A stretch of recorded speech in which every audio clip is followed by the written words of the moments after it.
Hello, welcome to the refresher training for the Qualified Hospital Presumptive Eligibility Program.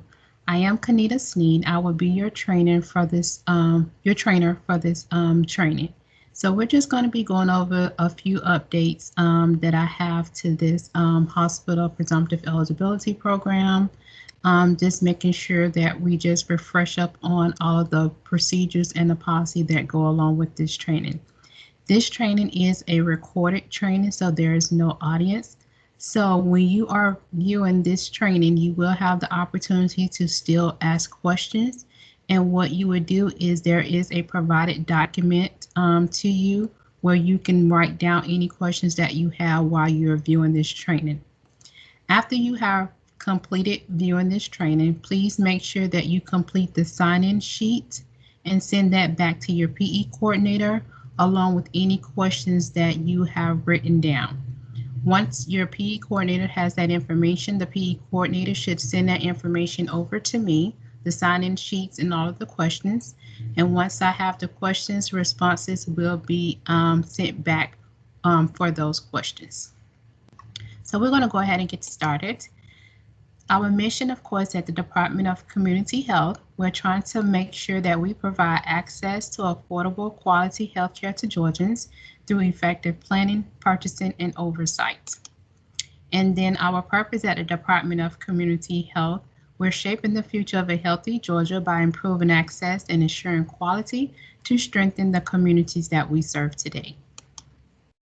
Like I said, this is the Hospital Presumptive Eligibility Refresher Training. So the first thing we're going to talk about are a few updates that I have. One is the update for the new income limit for 2021.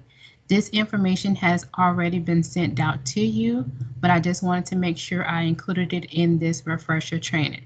So effective on March 1st, 2021, you need to make sure that you are using the new 2021 income limits. So after on that date, you can discontinue the use of the 2020 limits and start using the new limits of the 2021.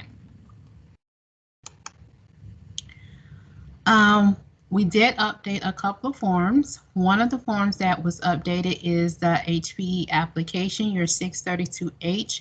You all should already be using this because it was already sent out to you and it was last revised on December 10th, 2020.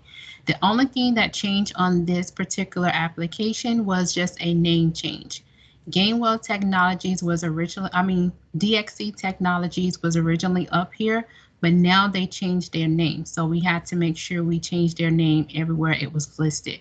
So DXC was up here, but it is now listed as Gainwell Technologies. The address, the phone number, and the fax number are still the same. The only thing that changed was Gainwell Technologies.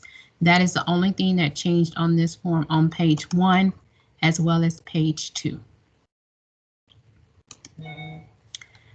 A next form that was updated was the Notice of ADA Section 504 rights. This information was emailed to you also. So I want to say effective March 1st, 2021, please make sure that you are using the most recent updated Notice of ADA. And the revised date is down here at the bottom, so it was last revised on 12/9/2020. So those are the only forms or the only updates that I have as of right now. If anything else comes out after this training is over, you know I will be sure to send those out in emails. So now we're just going to do a refresher of what you should already know. So for our program requirements, excuse me, one thing that I do want to go over, well, this is a little bit something new that has been coming up recently about applicants that are non-U.S. citizens. They're coming in with an employment authorization document or an employment authorization card. So I wanted to kind of put this in for you all, so you all will have this in case you know you have someone that is a non-U.S. citizen that comes in with this.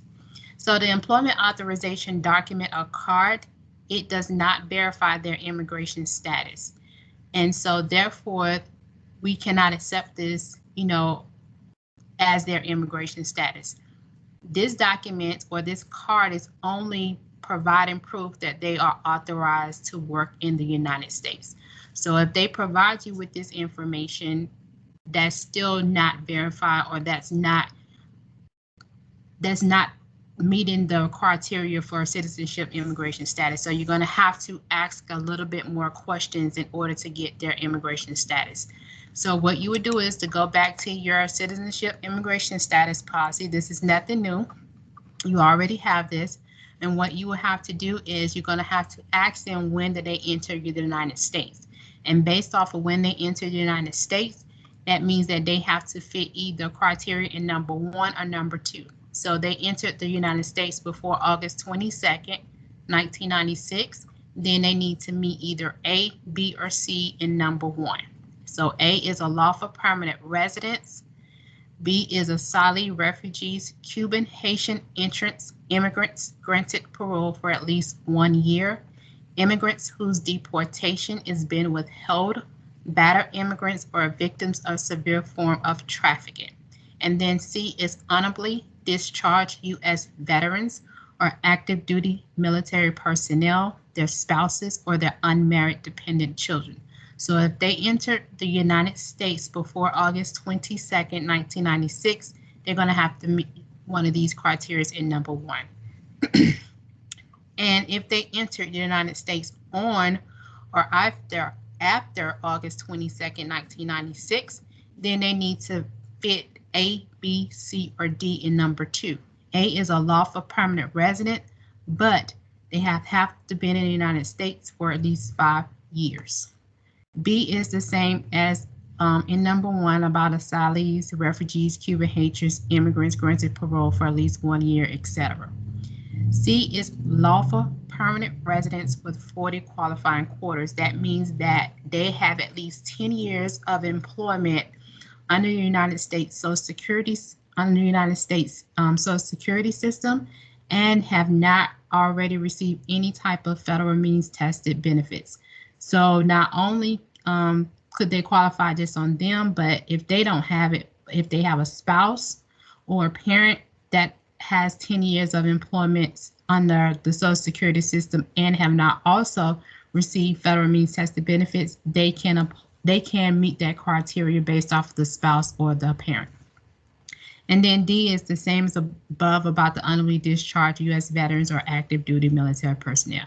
So again, if they provide you with the employment authorization card or document, that does not guarantee that they meet the immigration status. So you're going to have to make sure that you go through your immigration status policy.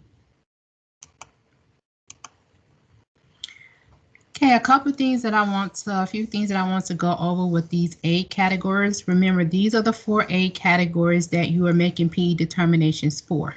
So I want to kind of clarify one of these or a couple of these because I'm seeing the same mistakes over and over again. So I want to make sure that everybody is clear what these particular aid categories are. So for parent caretaker with children under the age of 19, that means that if someone is applying for presumptive eligibility, a parent and they have children, they are applying, you cannot approve that parent without approving that child. They have to be approved together. The only way you can approve a parent or a caretaker without approving the children under presumptive, that means that you screen everybody, and when you screen those children, you've seen at least one of those children already active on Medicaid.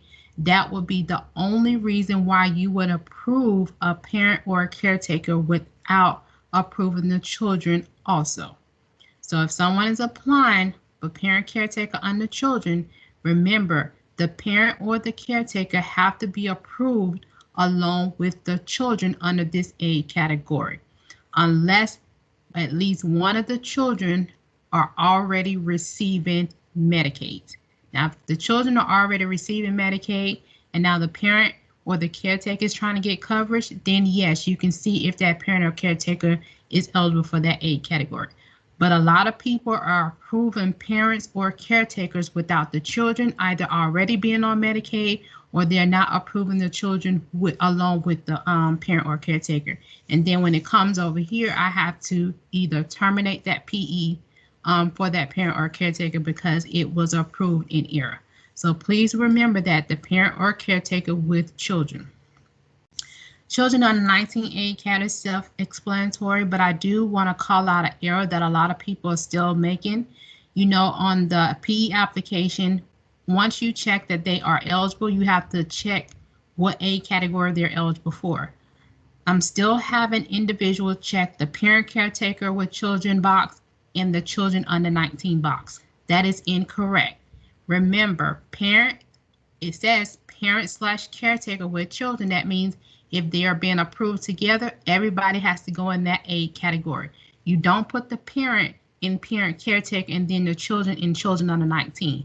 No, the only way the children will go to children under 19 is if the parent or caretaker is not eligible. And that's when you will look at the children for children under 19. And the children wouldn't go in parent caretaker without the parent or the caretaker, and vice versa. The parent or caretaker would not go into parent caretaker without the children unless the children are already receiving Medicaid. Pregnant women, no issues there. Former foster care, this was kind of an issue last year where people were approving people in this A category and they have not aged out of the foster care system at the age of 18 or older. So I've had a few applications where they approved this person and they aged out at 13 or 15. Remember, former foster care, they have had to been in the foster care, but have aged out at the age of 18 or older, and they have not reached their 26th birthday yet. It can be from, you know, any state. They can have been in foster care in any state, but they had age out of the foster care at age of 18 or older. So I hope that kind of clarifies when you all are doing the PE applications. But of course, if you have more questions about this particular part, please make sure you write down your questions so you can get a response back. Okay, GAMIS. So remember, when you are doing a PE application, the first thing you would need to do is to make sure you screen in GAMIS first. I get a lot of questions. Everybody, a lot of people are sending me questions about give me a scenario, whatever situation they are dealing with that particular applicant. They'll tell me what the situation is, and they'll ask me, can she apply for presumptive? Well, you should know that because all you have to do is to screen that individual into GAMIS. Whatever GAMIS shows you, that will let you know what way you need to go. If GAMIS shows you that she's inactive, he or she is inactive, they are inactive, that tells you you can do a PE application on them. You just go through the criteria to see if they are eligible. If GAMIS shows you that they are active, then you need to look at what A category they're active up under. Because if they're active up under a full Medicaid A category, that means they already have Medicaid. They don't need to apply for presumptive and can't apply for presumptive. They need to go to DFACS if they have to report any type of changes or updates. So again, if you have a situation, because I know sometimes applicants would tell you, well, I already applied, I just haven't heard anything, or, you know, I turned all my information in or whatever. All you have to do, go through GAMIS, do a screen or eligibility check to see if that person is active. If the person is not active, go ahead and do a PE application on them. So that's what we always do, because remember, applicants, you're going to get a lot of different stories. So whatever GAMIS shows you, that would tell you what you would need to do. So for instance, if an applicant is active on Planning for Healthy Babies, A categories 180 or 181, that means that these individuals can apply for presumptive, because Planning for Healthy Babies is not really full Medicaid. It's just a demonstration waiver where we provide certain type of services dealing with family planning. So they only get, you know, they only get certain services. They don't get all the full services that everybody else would get. So if you have someone that is active on P4HB 180 or 181, you can complete a PE application on these individuals. Once you complete the PE application on them and then you determine that that individual is eligible, you will add that PE to GAMIS. And then what you're going to do is to send over a PE manual update form and let us know that we need to terminate that P4HB case.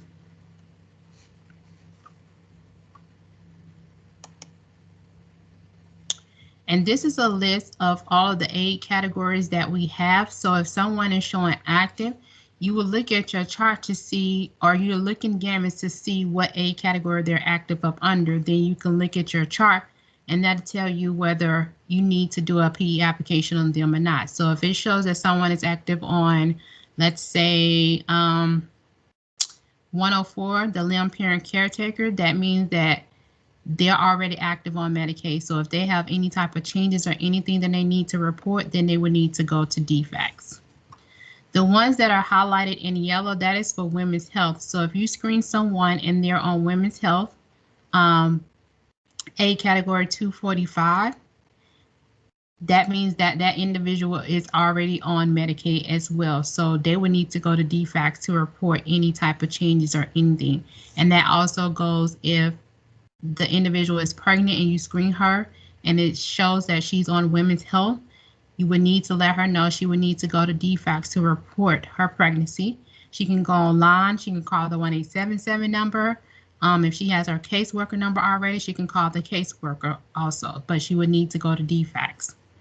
If an individual is active on SSI and it's a pregnant individual, then you know that there's a procedure that you use, a form called the SSI Pregnant Women Update Form.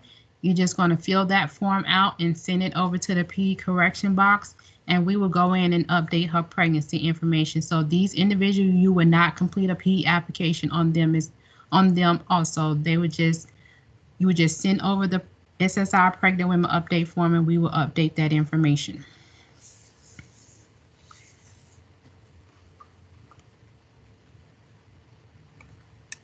Go back.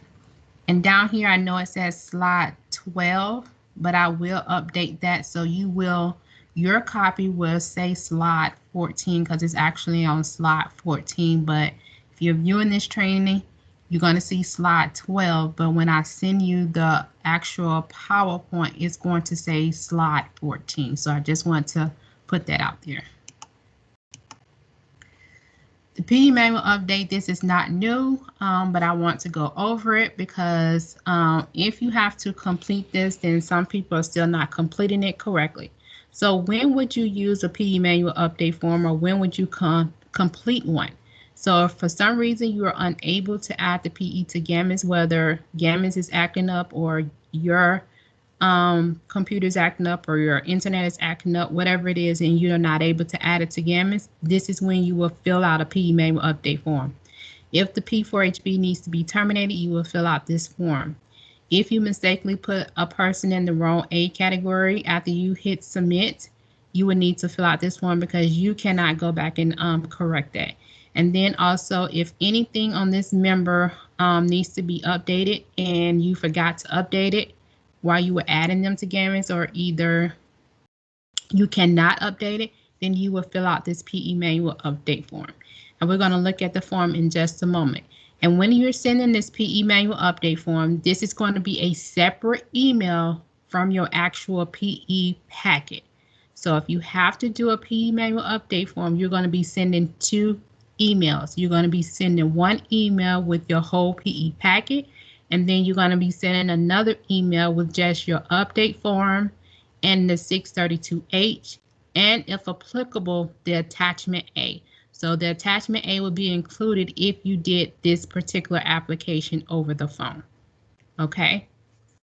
If for some reason the name, date of birth, social security number, or citizenship needs to be updated, if they have verification of that, please make sure you're attaching a copy of that verification to this update form. And that's because we have to have this information before we are allowed to update it.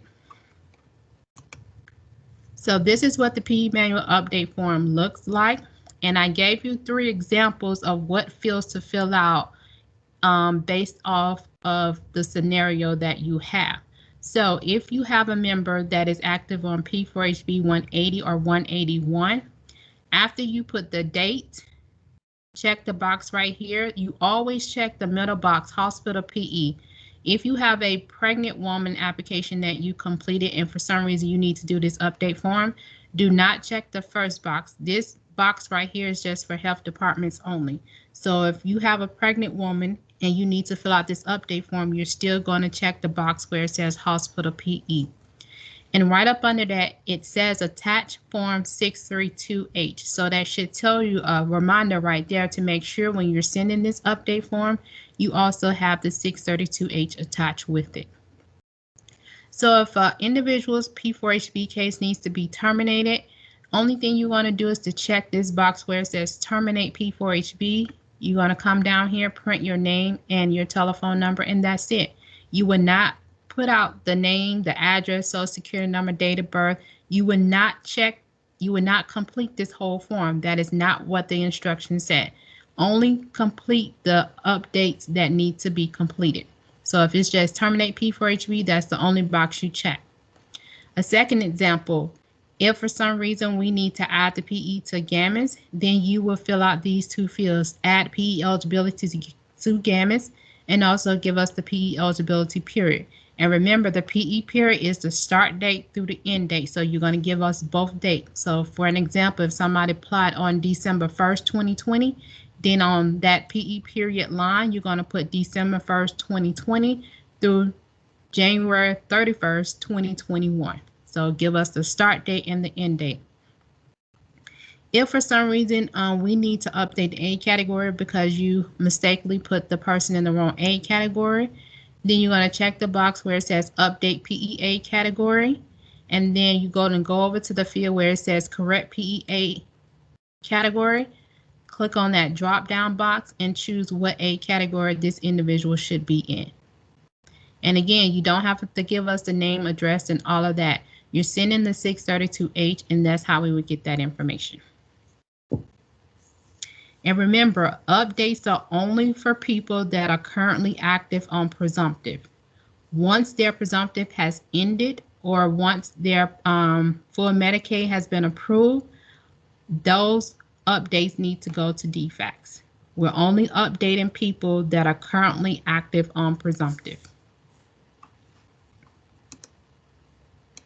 So again, we're going to refresh you all up on your procedure, your responsibility, what it takes from when you do an interview all the way to the end. So remember, we just went over this. Make sure you screen each individual that is applying and make sure you screen them into GAMIS because that tells you whether you can do a PE application on them or not. And you're going to do an interview with them so you can complete the 632H. And then you're going to determine if those individuals are eligible for Medicaid or not. If the individuals are eligible, then you're going to ask the applicant if he or she would like to apply for full Medicaid, except for pregnant women. Pregnant women, they are required to apply for full Medicaid, so they're always going to have a 94A attached to their PE packet. Otherwise, you would just ask that question to everybody else if they want to apply or not, and it's going to be their option. If they do, then you would give them the 94A form to complete. If they do not want full Medicaid, then of course they will initial beside the no on the 632H. Then once you have made the determination that the individual are eligible, you're going to add each approval person into GAMIS based off of the information that is on the 632H. And then you're going to provide them with written notice that they have been approved. You're going to provide them with the 634, the notice of action, which is approval, and also the temporary certificate. Inform the applicant of their PE period time and what services are covered. And remember to send your PE packet to DCH within 5 business days from the date of application. We're also going to have to start being a little strict on this because we're having some individuals that are not adhering to this part of the policy. And remember, this is something that you all agreed to when you signed your provider agreement in your first training. And then it's also something that your hospital agreed to in the agreement, the memorandum of understanding agreement that they signed with the Department of Community Health. So please make sure you are adhering to this, making sure that your applications are sent to DCH within 5 business days. Summarize any benefits about this program to your applicant, answer any questions, and then you need to provide them with a copy of the Notice of ADA Section 504 rights, the quick guide on PE medical assistance, the Understanding Medical Assistance booklet, and then also the Planning for Healthy Babies information. If you want to provide them with DFAC's contact information, this is the contact center number, the 1877 number, and then also they can go online to Gateway if they have any, if they need any information. You can also give them the information to their local county, but not sure how much value that would be, since, you know, most of us are still teleworking. So most offices are closed, so I'm not sure how much valuable that would be, but you can give it to them if they would like it. If the individuals are determined ineligible, let them know if their circumstances changes, they can have another P determination made. They can come back and reapply. And then you would give them written notice that they have been denied, which is the 634H, and also provide them with the P4HP information. And then you're still going to ask them if they want to apply for full Medicaid or not. And remember, still send your PE packet to DCH within 5 business days. And also, I want to make sure that I let everybody know, well, you should already know, but I just want to reiterate it. When you are sending any type of information over to DCH, please make sure all this information, it is sent securely, whether it's encrypted, whether you send it with a password, or whether your system or your IT system is already set up, your emails are already set up as like confidential or whatever. Please, please, please make sure you're sending any type of information that is dealing with PII or PHI. Please make sure you're sending that information securely. So here is what should be in your PE packet when you're sending it to DCH. So this is kind of a checklist to you. Of course, your 632H, your 5460, the signature page only. All the other copies should be going to your applicant. The 634H, whether it's approval or denial. The Notice of ADA, and that's the most recent updated one. The 94A, if it was completed. And then if the applicant has a copy of his or her ID available, please get a copy of that. And then also, if they provide you with any type of verification, you're going to provide copies of that information, along if they have other health insurance, the DMA 285. And if available with that DMA 285, they have a copy of their insurance card, make a copy of it front and back and send that along as well. Now, this is for if you are doing the application with the applicant in the office with you, or, you know, at the facility with you. So this is the steps that we're talking about when you have the applicant, you know, face-to-face with you. And we're going to get into the telephonic process in just a moment. And remember, send your PE packet within 5 business days. So the telephonic signature procedure, you know, we started this when COVID started, so we're still continuing to let you all do this. So that means that you can take PE applications over the phone. So you still continue to do this until further notice. So for the procedure for applications completed over the telephone, you still screen the individuals into GAMIS. You're going to do your interview over the phone with them to complete the 632H. And then you have a new attachment to the application, which is the attachment A. And on the second page of that attachment are statements that you need to read to your applicant verbatim. And then your applicant would need to verbally acknowledge their consent. Then you're going to determine if those individuals are eligible or not. If they are eligible, you're going to ask he or she if she wants to apply for full Medicaid. If they do, you need to complete the 94A on their behalf while they're on the phone with you. Do not send the 94A to the applicant to complete and send it back to you. please make sure that you are completing the 94A over the phone with them. Then if they are eligible, you're going to add their PE to GAMIS. And then you need to either email or mail your applicant the temporary certificate that you print out from GAMIS and the 634H for all eligible individuals.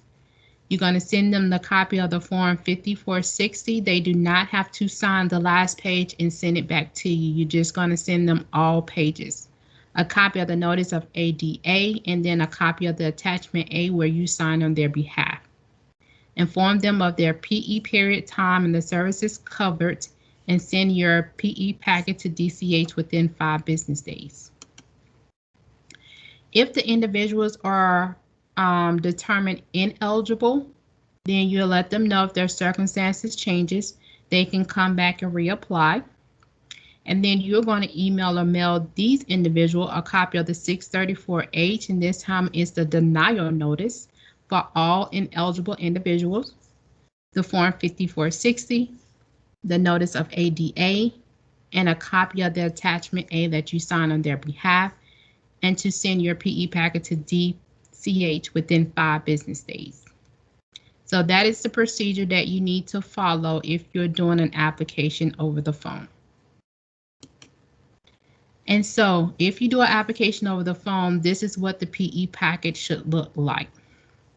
So you should always have your 632H, and then you need to make sure that you include a copy of that Attachment A where you sign on their behalf, because remember that Attachment A, once you complete it, it serves as signature for the 632H, it serves as signature for the 94A, and it serves for signature as anything else that would have been signed by the applicant.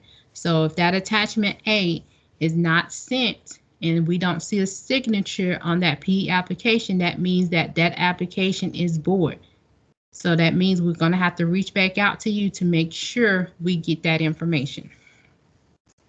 A copy of the 634H, whether approved or denied, the Notice of ADA, the 94A, if completed. If they were able to get you any type of verification, you will provide that, and also the DMA 285 if it's applicable. Then again, remember sending your PE packet to DCH within 5 business days. So now we're going to just talk about some common errors that I see with the application and the PE packet. So the first error that I mostly see when we're doing audits, or either if I'm just, just reviewing some applications on the side, one of the errors is the medical assistance identification number. Some people are leaving this field blank, or either they are giving me the ID number of a person that was not approved. So let's say, for instance, it was a mom and 2 children. And let's say when you went through all the eligibility criteria, mom wasn't eligible, but the children were. So in that scenario, that worker gives me the ID number for that mom. That should not be up here. What should be up here is the member, at least one member that was approved for PE. So in that situation, it would have been the ID number for one of the children. And then also remember the ID number is 12 digits long. So make sure you have at least 12 digits. And then also make sure it is the correct ID number that goes with that person, at least one person that was approved. The second area is the tax filer household and non-tax filer household. Most people are leaving this blank, or either they're not checking the box or circling in the box for yes for one of these. I'm seeing the little circle darken in for no, and that is not what is needed. What is needed is a yes, darken in or check for one of these. Either yes, they are a tax filer household, or yes, they are a non-tax filer household. So make sure that you are answering this question correctly, and please make sure you answer it anyway. The next area is the gross income. most people are not using the conversion factors. So say for instance, if someone had income, they were working, paid $400 a week, what I'm seeing is that people would multiply that by 400 times 4, and that's incorrect. Yes, we would do that in the real world, but for Medicaid, you remember there are conversion factors, and those conversion factors are listed on your income limit chart. So if somebody is paid weekly, you will multiply their weekly amount by 4.3333 to get your monthly amount. So just remember, make sure you're using your conversion factor. For number 3B, that's 3 areas: the monthly net income, subtotal net income, and total net income. People are leaving these 3 fields blank even when there is income listed on this application. So if someone has income listed on this application, those fields should be completed. And remember, your monthly net income column, whatever amount is in this column should come down here. So if it's just one amount in that column, you're going to put it down here for the subtotal net income. If it's more than one amount, like it's 2 amounts in here, of course, you're going to add those amounts up together and bring the total down here where it says subtotal net income. Your total net income may or may not be different, may be different from the subtotal net income, or it may be the same. It depends on if you need to use the 5% deduction. If you have to subtract the 5% deduction, then once you subtract it from your subtotal net income, then you're going to put that new amount down here for total net income. If you do not need to use the 5% deduction, that means that field should be blank. Then your subtotal net income, the total net income will be the same. Remember, 5% deduction is not always given. It is only given if it is needed to make somebody eligible for one of these 8 categories.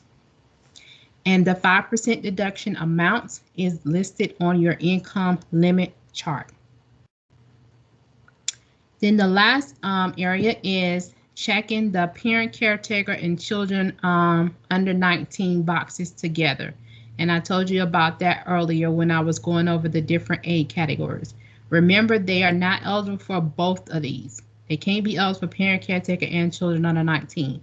If everybody is eligible for parent, caretaker with children, then you're going to put everybody in that aid category. If it's just the children that are eligible, then you're going to put just children in children under 19. Another area that I didn't put on here, but I don't really think it's a big issue, but just to bring it up, down here where it says qualify hospital name and address, make sure you're putting the name of your hospital along with the address. If you're just putting the address, then you need to make sure you update that and put the name of your hospital. But these are the most common errors that I see. So if we can, just go back and look at these just to make sure that you are doing these correctly, then you're going to be okay. So the first part of all of the errors that I went over with the PE application. For the PE packet, number 1, I just went over that about people not sending those packets within 5 business days. So we're going to start looking at that more closely. Not including the notice of ADA Section 504 rights. And remember, we have been doing this for a while, and you do have a copy of this. And now everybody has an updated copy, which was last revised on 12/9/2020. So in your PE packet, every PE packet that you send to DCA should have a copy of this. Every person that applies should have a copy of this also. So you need to make sure a copy goes to your applicant and a copy is in your PE packet. Also, people are not completing the DMA 285 when they check yes for other health insurance on the 632H. Remember, on the 632H, that's a question that you have to ask all of your applicants if they have other health insurance or not, or anybody on the application has other health insurance. If they do and you check yes, that means I'm going to look for a DMA 285 because that's required, because you told us we're not in an interview with you, so we have to go by what we have, what we see on that 632H. So if the box is checked yes for that, I'm going to be looking for the DMA 285. And remember, that is part of the audits of the form. So if that form is missing, that is an error that will be counted off for you for the audit. So those are the most common errors for the application and the PE packet. So here's my contact information. Everybody should already have this, but here it is again, just in case you have misplaced it. If you need to contact me, please make sure that you try to contact me via email first. And then if you can't get me via email, then you can try to contact me by phone. And let me say this, please, please, please do not give out my contact information to anyone. If someone is calling you for something and you're not able to answer, your PE coordinator is not able to answer it, or it's just a situation you're not really able to deal with, is really outside of what you are doing, which is PE determinations, then you can reach out to me to let me know what the situation is, and then we will take the next steps, and I will let you know, whether I will give you permission to give my information to that person, or either whether I can get the contact information for that person from you and reach out to that particular individual. But this contact information is for you all's use only. So that concludes our refresher training for 2021 for the Hospital Presumptive Eligibility Program. Thank you all for taking the time out to view this training. And remember, after this training has been completed, please make sure that you complete your sign-in sheet. If you have any questions that you wrote down while viewing this training, please make sure you include that with your sign-in sheet. Give it all to your PE coordinator, and then your PE coordinator will send that information to me. I will get back to you all with responses to the questions. And like I said, I will probably try to do a FAQ with all the questions and the responses, so everybody will have a copy of, what was asked and what the exact answer was. But again, I want to say thank you all for everything that you do. Thank you for continuing to make this program run like it should, effectively and efficiently, while we're still going through this COVID-19 pandemic. And I just want to say thank you all for all the hard work you do for our citizens of Georgia, because I know some of you all may be working on other projects, especially dealing with the COVID-19 project. So I just want to say thank you all for everything that you do. That concludes our training for today. So I thank you all for viewing this training and hope you enjoy the rest of your day. Thank you.